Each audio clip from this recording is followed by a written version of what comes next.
I'm Bree Todd, and this is Middle East News. In Egypt, the food prices have increased, and families are starting to cut down on consumption of meat and only reserve 2 meals a day. This is not good. Bread is a key component to Egypt's diet. The government knows that the increase of prices can cause civil unrest, and especially for people with little pay. Even doctors, who get the highest pay. So if they can't afford it, who can? Queuing for bread in Egypt. A daily chore has turned into something potentially more deadly for millions of Egyptians. At least 10 people have died over the past 2 weeks in violence that has erupted at government-subsidized bakeries. Egypt is one of the world's largest importers of wheat, spending $2.6 billion this year alone.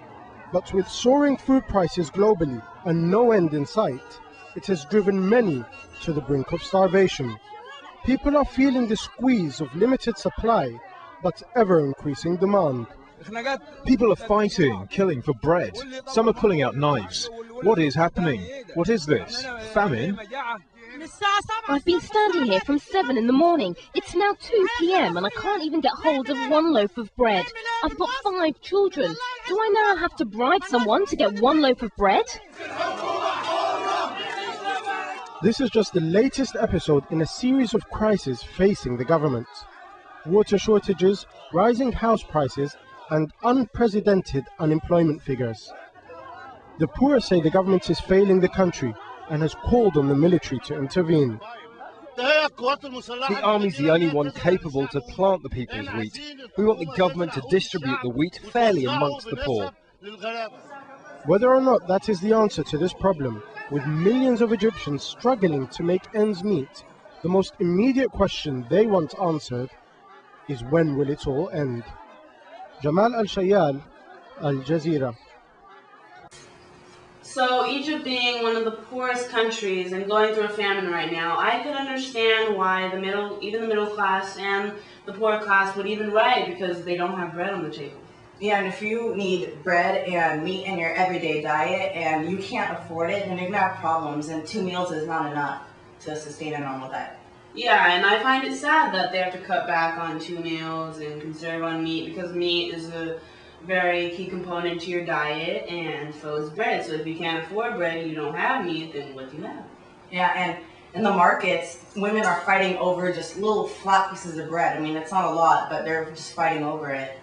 Yeah, so I'm thankful to have this bread.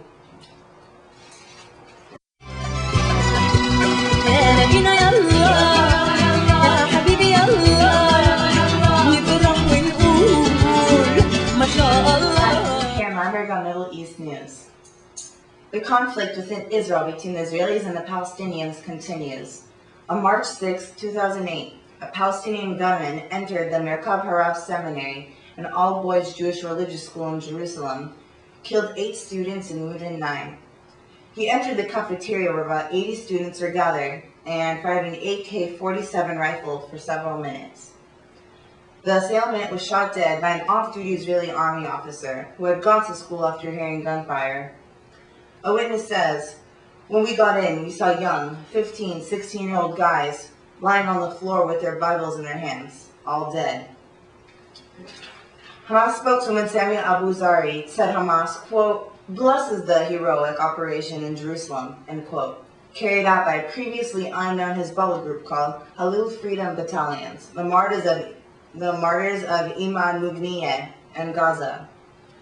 Abu Zari also called the attack a natural reaction to Israeli aggression towards Palestinians.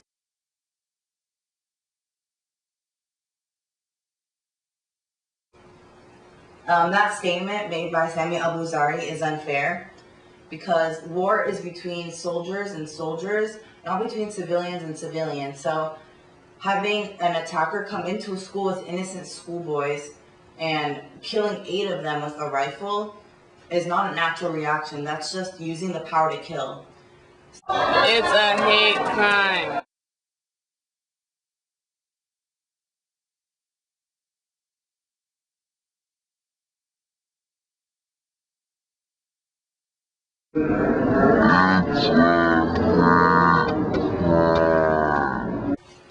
That is a really sick and unfair statement to make by Hamas, that killing civilians during a war is normal, because it's not. Yeah, and when there is a war, it's between the soldiers and the soldiers. It's not between the civilians and the civilians. And it's pretty sad that innocent people from a Jerusalem school who are learning have to die, and they're not even, connected to the soldiers. So I just find that really sad. Yeah, and they shouldn't be shot at their own school. That's where you're supposed to be safe. If you're out on the battlefield, that's normal to die, but to have a civilian come to your school and kill you and your friends, that's not okay.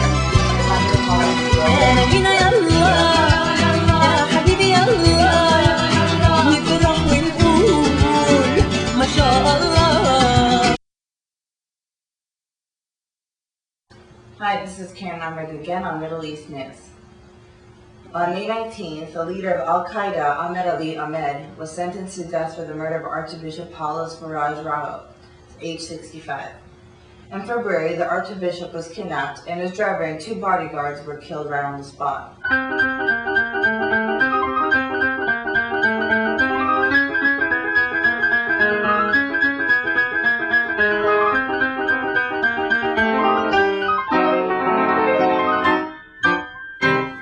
2 weeks later, his corpse was found in a shallow grave.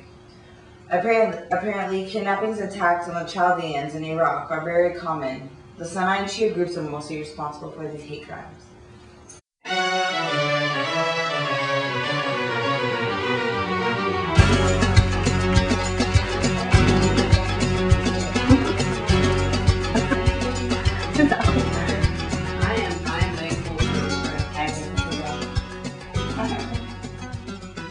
Hi, this is Karen Weinberg on Middle East News.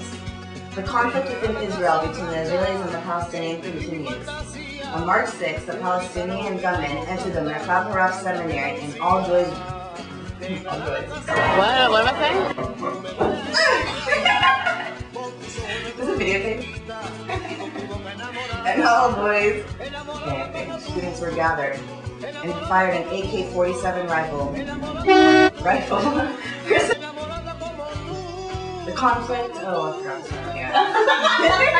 my name. Once a stronghold of forces loyal to captured dictator Saddam Hussein, the city of Tikrit, here in northern Iraq, is now firmly under the control of American forces. Or is it? These members of the Iraqi resistance movement, still loyal to Saddam Hussein, think otherwise. The Americans tell lies. Each day our forces grow stronger. Each day we move closer to our goal of driving the infidel... What are they? Nothing. Carry on. Driving the infidels from our motherland. We are not afraid to... Are they subtitles? They are, aren't they? No. What do I need subtitles for? Can't you understand what I'm saying? I studied English at the bloody American University in Cairo. Well, obviously I can understand what you're saying. Oh, do you see how they condescend to us with their subtitles? Oh, maybe it's teletext, for the hearing impaired. Teletext? No, a lot of TVs come with teletext nowadays. Oh, wait, say something again. My friend has an atheist... Hey, how come he doesn't need subtitles? Well, obviously he's comprehensible. No, I'm not! Look, I speak perfect English. She sells seashells by the seashore. Peter Piper picked a peck of pickled pepper. Round the ragged rock, Oh! The situation remains as dangerous and volatile as ever here in northern Iraq. While the rebuilding continues... What? I can't understand you speak English. A very good subtitle. Oh, you think you're so good. Look at me. I have subtitles. Kerry Downs, Iraq. Shut up!